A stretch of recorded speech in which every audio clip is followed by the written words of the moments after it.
இப்போ உங்களுக்கு நான் முன்னே மார்கழி மாதத்தின் மகத்துவம்னு சொல்லியிருக்கேன். இப்போ அந்த சிறப்புகளை சொல்கிறேன், பெருமை, மார்கழி மாதத்தோட பெருமையை சொல்கிறேன். மார்கழி மாதம் சொன்னாலே வைகுண்டத்துக்கு பரமபதம் அடையக்கூடிய நல்ல நாள் என்ன அர்த்தம். அதாவது மார்கழி மாதம் இறக்குறவங்க நேரே சொர்க்கத்துக்கு போவாங்கன்னு ஒரு நம்பிக்கை உண்டு. அது எதனாலன்னா நமக்கு ஒரு வருஷங்கிறது தேவர்களுக்கும் கடவுளுக்கெல்லாம் ஒரு நாள். நம்ம அந்த மார்கழி மாதங்கிறது அவங்களுக்கு அந்த ஒரு மறுநாளுங்கிறது. அதனால இறைவனை நம்ம அந்த நாள் முழுக்க நம்ம அந்த மாதம் முழுக்க கும்பிட்றதுங்கிறது, அந்த மாதம் முழுக்க நம்ம கும்பிட்றது அவங்கள ஒரு நாள் முழுக்க அவங்களுக்கு பூஜை பண்ணுற மாதிரி அர்த்தம். அதனால அந்த மார்கழி மாதம் வைகுண்ட ஏகாதசி வருது. 12 ஏகாதசி வரும். அதெல்லாம் சிறப்பு.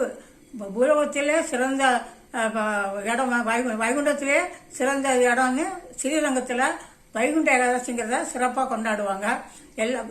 பொதுவாக கோயில் கும்பாபிஷேகம் கோயிலில் திருவிழாக்கள்லாம் 10 நாள், ஒரு வாரம், 5 நாள் கும்பிடுவாங்க. ஆனால் அந்த வைகுண்ட ஏகாதசி ராப்பத்து பகல் 10ன்னு சொல்லி 21 நாள் கொண்டாடுவாங்க. அது ஏனால் அந்த வைகுண்ட ஏகாதசி கும்பிடுறாங்கன்னா அன்னைக்கு அவர் 2 அசுரர்கள் 2 பேர் பெருமாள் மேலே ரொம்ப பக்தியாக இருப்பாங்க. ஆனால் நம்ம தான் பெருமாள் நமக்கு அனுசரணை நமக்கு துணை இருக்கான்னு சொல்லிட்டு ரொம்ப ரொம்ப அட்டகாசம் பண்ணனால அவங்களே வதம் பண்ணுற மாதிரி ஆயிட்டு.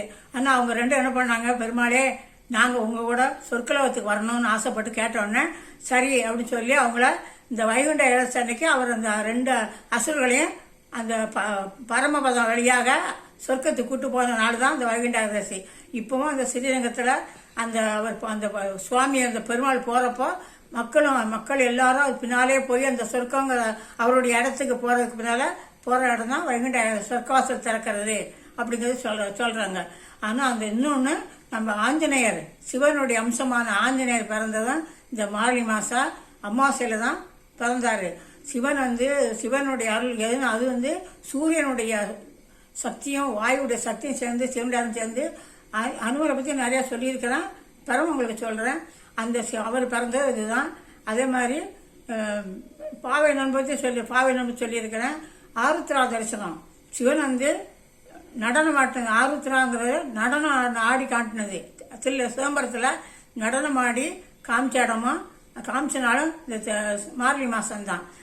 அது மார்கழி மாதம் 3 பால்கடலை கடையும் போது விஷம்தான் முதல்ல வரும்.